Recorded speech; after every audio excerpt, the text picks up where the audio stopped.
Les amis, bonjour, bienvenue dans ce Good Morning Market du 5 décembre. C'est un plaisir de vous retrouver, surtout quand Bitcoin franchit la barre des 100 000 $. C'est une excellente nouvelle. Beaucoup de choses à vous dire dans cette vidéo, elle va être chargée. On a Bitcoin, le S&P 500, le Nasdaq, le DAX, Apple, Amazon, entre autres, qui sont à des plus hauts historiques. On a les semi-conducteurs par le biais de l'ETF SMH, Nvidia, qui montre un petit biseau haussier. Est-ce qu'on va casser tout ça à la hausse avec un rallye de fin d'année? Nous verrons cela. Microsoft est peut-être en train de casser son triangle à la hausse. On a le S&P qui a progressé de 0,61% hier, le Nasdaq de 1,25%. Donc vraiment, les actifs risqués sont vraiment en bombe. Et Bitcoin lui a franchi la barre des 100 000, donc c'est vraiment historique. Et ce matin, on s'est réveillé avec un Bitcoin, avec un prix à 6 chiffres. En France, on a la motion de censure qui a été votée, vous le savez, un nouveau gouvernement va être élu, nommé. Le cirque continue en France, donc on a des investisseurs qui sont totalement complaisants avec un taux obligataire français à 10 ans qui est sans réaction ce matin. On a des choses folles toujours aux États-Unis qui continuent. Le PDG de la société d'assurance United Health Care a été assassiné et ce matin dans l'action, elle est totalement neutre en variation. Côté calendrier du jour, chers amis, nous avons un calendrier qui est assez léger. On a la balance commerciale à 14h30 et également les demandes hebdomadaires au chômage. J'ai pas mal de choses à vous montrer. Alors, c'était quand tout ça? C'était en juin, c'était le 14 juin. Je vous avais proposé un setup dans Lulu qui a parfaitement fonctionné. On est en hausse de 50%. Donc on avait cette jolie golden zone à 265 $. Et actuellement on est au milieu, on est en train d'arriver aux résistances de Fibonacci opposées. Et donc très joli setup que je vous avais proposé dans Lululemon. Le ticker c'est Lulu. Qu'est-ce que j'ai d'autre à vous montrer? J'ai aussi à vous montrer, voilà, ça c'était la vidéo, elle datait du 25 juin, mais le setup je l'avais posté dans l'analyse matinale. Bitcoin est en hausse évidemment, plus 155% depuis le setup, c'était en février que je vous avais proposé, c'était au temps où on était à 40 000 $. Donc voilà, je poste des setups sur mon compte Twitter. Mon nom c'est Antoine XTB sur Twitter. Je vous ai proposé un setup également dans le silver. Le silver, on va en parler dans cette vidéo. Donc restez avec nous, ce sera en fin de vidéo. Un setup très intéressant dans le silver, on va en reparler. Et on bascule dans Xstation tout de suite. On va parler, avant toute chose, si jamais vous êtes nouveau dans le Good Morning Market, je vous présente rapidement ce qu'est un mouvement mesuré haussier.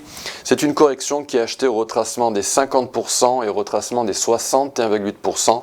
Les stop loss des algos, des institutionnels, c'est ainsi qu'ils trade, sont positionnés en dessous de la golden zone et ils ciblent le retracement négatif des 23,6% pour avoir tous ces niveaux. Vous double-cliquez sur l'outil et vous les réglez dans niveau, vous les rentrez manuellement. Et ces mouvements haussiers, vous les retrouvez partout, dans tous les instruments, sur toutes les périodes, et notamment dans Bitcoin. Et on va s'amuser aujourd'hui avec Bitcoin, le gold et le silver. Bitcoin, je vous montre ce qui se passe en horaire. Alors, en horaire, je vous ai proposé un setup, et là, il y en a un actuellement qui est en train de se dessiner, j'ai pas eu le temps de vous le proposer assez rapidement. Donc, le setup que je vous avais proposé dans l'analyse matinale, c'était celui-ci. C'était une boîte verte située par le biais de ce mouvement mesuré haussier, situé entre le retracement des 38% et 60,8%.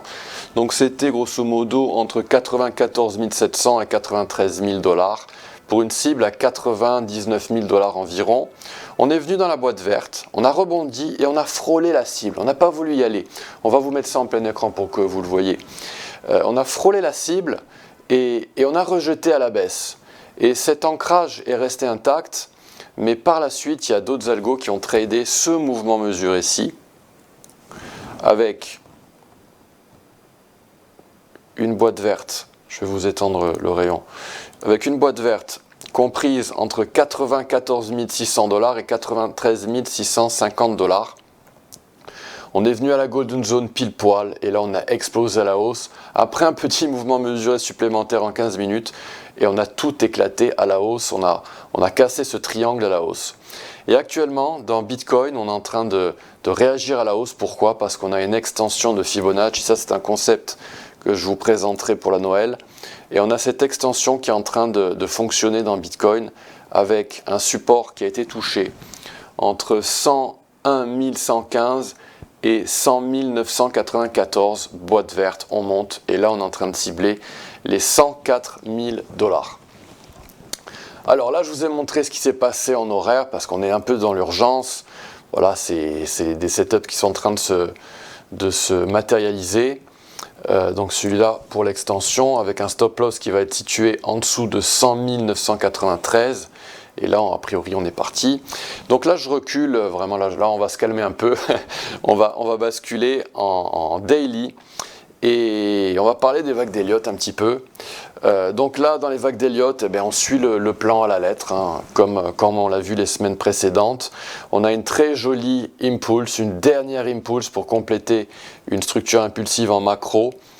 Donc voilà, tout est clean, tout est propre. Idéalement, c'est ça qu'on voudra voir dans les semaines, voire mois à venir. Donc on est dans une vague 3. On est en train de la terminer. C'est la vague 3 de la vague 3 de la vague 5. On est en train de la terminer. On va refluer à un moment donné pour avoir une vague 4. On devrait redescendre aux alentours des 94 000 $ avant de rebondir, terminer la vague 3 de la vague 5 en macro, redescendre pour une vague 4 et après on aurait une dernière vague 5 pour la toute dernière vague haussière pour compléter cette sublime structure impulsive qui a eu lieu en hebdomadaire. Si vous voulez vous renseigner plus et apprendre les vagues d'Elliott, bon moi je vous prépare des petits tutoriels, ça va mettre un petit peu de temps, mais je vous les prépare pour décembre. Mais si jamais vous êtes impatient, lisez le livre de Robert Prechter, The Elliott Wave Principle. Alors, si on recule encore davantage, on est en mensuel, on est en train de basculer au-dessus de la ligne de tendance en macro, qui a servi de support par le passé, puis de résistance, et on est en train de basculer au-dessus, c'est vraiment très haussier. La cible des 100 000 $, c'était une cible psychologique, c'est une valeur psychologique. On l'a atteinte, c'était attendu. Nous, on s'y attendait dans le GMM depuis un petit moment. La cible vraiment majeure pour moi, c'est 136 000 $. C'est une cible algorithmique en mode log. Et est-ce qu'on va y aller? D'après moi, on va y aller. C'est vraiment une cible à laquelle je m'attends depuis milieu de l'année dernière minimum. Et au-delà de cette cible, on aura 180 000 $, mais on n'y est pas, on en parlera plus tard. Bitcoin en hebdomadaire, c'est ce que je vous disais la semaine dernière. Donc les ETF ont été le premier déclencheur à la hausse. C'était début d'année. Et puis l'élection de Trump, après une longue consolidation, a permis d'avoir un breakout et de basculer à la hausse. Alors on pourrait avoir le luxe, éventuellement, si Bitcoin nous le permettait, d'avoir un retracement pour investir dans Bitcoin une toute dernière fois pour ajouter à une position existante.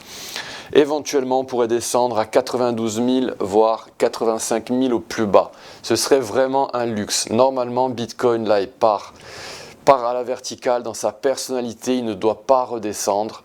C'est extrêmement rare qu'il redescende dans la dernière phase de son bull run. À suivre. Bitcoin en daily, voici la zone. Je l'ai dessiné comme suit. Donc si jamais Bitcoin faisait un pic actuellement à 104 000 $, eh bien on redescendrait éventuellement et retester la trendline en macro aux alentours des 92 000 $ avant de rebondir et de cibler les 110 000 et de continuer de monter à la verticale avec des extensions. On avait ce triangle en H4, on l'a cassé. Et donc en H1, on avait ce que je vous ai montré tout à l'heure, un graphique plus dans l'urgence. Donc voilà, le gold. Parlons du gold. Alors, le gold, Bitcoin sont des actifs anti-inflation. Bitcoin est un actif risqué, le gold est un actif refuge, défensif, mais les deux évoluent un petit peu de la même façon. Est-ce qu'on va avoir un petit rattrapage du gold par rapport à Bitcoin? Ça, c'est spéculatif, on le verra. Par contre, ça pourrait être alimenté par le dollar. Si jamais le dollar venait à être rejeté, donc là on est dans le dollar index en mensuel, si jamais il devait être rejeté par ces résistances majeures, eh bien il pourrait s'orienter vers les 95 points dans le dollar index. Et dans ce cas, les actifs anti-inflation que sont le gold et le bitcoin devraient pousser à la hausse. Et là, il y a vraiment du suspense, parce que si jamais le dollar index venait à être rejeté, normalement, on aurait une relation mécanique avec une corrélation inversée, et Bitcoin aurait donc beaucoup de marge à la hausse, donc c'est à suivre. Quant au gold, lui, il est extrêmement sensible par rapport au mouvement du dollar, et le gold, eh bien, lui, pourrait continuer de monter. Alors le gold, en mensuel, je vous l'ai dit la semaine dernière, voilà, il est passé au-dessus de sa trendline historique. Donc là, on est vraiment sur une trendline, sur une ligne de tendance majeure qui relie les deux plus hauts historiques précédents dans l'histoire du gold. Et là, on est au-dessus, on a méché, on est reparti au-dessus, on a reméché avec cette toute petite bougie mensuelle qui vient de débuter le mois, on est au-dessus. Donc tout va bien dans le gold pour l'instant. On a une opportunité d'investissement dans le gold que je vous présente régulièrement depuis plusieurs semaines. Donc on a cette extension. Donc le support est situé entre 2517 et 2348. On a également cette extension-ci qui est en train de travailler. Elle a déjà permis au prix de rebondir à partir de retracement des 38%. Donc avec vous, je vais modifier ma boîte rouge. Voilà, j'y arrive. On va la modifier et au plus bas, donc, on ira ici à 2348. Donc on peut raisonnablement s'attendre à ce que 2517 soit visité, voire 2433. Si jamais le gold refusait de venir dans cette boîte verte, de par cette configuration assez haussière, notamment en période H4, on a cette ligne de tendance qui supporte les prix ici en daily. Est-ce qu'on va lâcher prise et descendre dans cette boîte verte plus profondément? C'est très possible. Donc en H4, voilà ce qu'on a. On a ce setup que je vous ai proposé la semaine dernière avec un support situé à 2607 dollars pour une cible à 2765. Ça semble fragile. Normalement, on aurait dû monter beaucoup plus franchement dans le gold. Alors, est-ce qu'on est en train de faire un triangle? Est-ce qu'on est en train de tergiverser et pousser à la hausse à un moment donné? Peut-être. Quoi qu'il en soit, si jamais on venait à casser cette golden zone à 2601 dollars, eh bien, on devrait venir dans cette boîte verte plus profondément. En horaire, on a ce triangle qui est en train de se matérialiser. Est-ce qu'on va lâcher prise et descendre à 2577 au sein d'un mouvement mesuré baissier? C'est également possible. Et un triangle, vous le savez, c'est tricky, ça peut casser à la hausse également, donc à surveiller. En tout cas, on est dans une position en long, c'est timide, il ne faudra pas être surpris si les stop-loss sont atteints à break-even ici, pour venir plus profondément dans la zone verte que je vous ai présentée en weekly, située entre 2517 et 2348. Alors, concernant le silver, il y a un membre parmi vous qui était un petit peu perturbé parce qu'il considérait que le silver était un petit peu difficile à analyser. Alors, pas du tout. Pas du tout, je vais vous montrer très simplement comment analyser le silver. Alors, le silver, il est supporté par cette ligne de résistance géométrique déjà, qui a supporté les prix, qui les a repoussés à la hausse à plusieurs reprises. On est dans un mouvement haussier en période hebdomadaire. Donc je manque sur le plus bas jusqu'au plus haut. Ici, on a le retracement de 38% qui a réagi quand on a corrigé. Donc on va laisser cet ancrage intact, on va laisser ce retracement de Fibonacci intact. Et le silver a pris énormément de temps. Le silver est rattaché à l'économie, donc il est moins Il est moins sujet à de la spéculation sur les banques, ce que font les banquiers centraux comme le gold le fait. Et donc il a tergiversé, il est revenu au retracement des 38%, il a rebondi, et puis il a dumpé, et puis il est venu se loger dans la golden zone, il l'a méché, il est passé un petit peu en dessous, et il a atteint les 18,6 $, et il a réagi à la hausse, en prenant son temps également, en atteignant la cible des 34 $. Donc on a atteint une cible en mensuel, donc techniquement on doit retracer beaucoup plus qu'on ne pourrait ne le penser si on zoome trop en journalier. Donc ça c'est une donnée très importante. Le gold, lui, risque d'influencer le silver. Si le gold repasse à la hausse, eh bien on pourrait rebondir et casser cette cible dans le silver. Le silver est dans des longs, dans une tendance haussière en hebdomadaire et en journalier. Je vais boire juste un petit peu parce que j'ai un petit peu soif. Là, on a basculé la vidéo en mode webinaire. Et donc, le silver est dans des longs. Il est dans une série traditionnelle de Fibonacci avec un espèce de wedge qui est en train de se former, un biseau haussier en période en daily. Donc, premier mouvement mesuré. On va vous zoomer tout ça en plein écran. On monte. 50% de retracement à 27. Cible atteinte. Réaction immédiate. Le silver est technique comme le gold. Donc les algos, voilà, vous voyez des preuves de présence algorithmique, c'est absolument flagrant. Donc ce premier mouvement mesuré haussier a parfaitement fonctionné. Mouvement mesuré numéro 2, comme la cible a été atteinte, on pouvait s'y préparer. Et là, on est redescendu, on est allé directement à la golden zone à 29,6 $. On a rebondi timidement et on est en train de faire 3 vagues vers le haut. Donc a priori, signe de correction. Sauf que dans ce setup, dans ce long, les traders sont en train de cibler 36,8 $. Et c'est pour ça que je vous ai présenté ce setup, parce que les algos y sont. Si jamais on devait casser la golden zone à 29,37, il serait stop loss. Mais par contre, à preuve du contraire, ils sont toujours longs.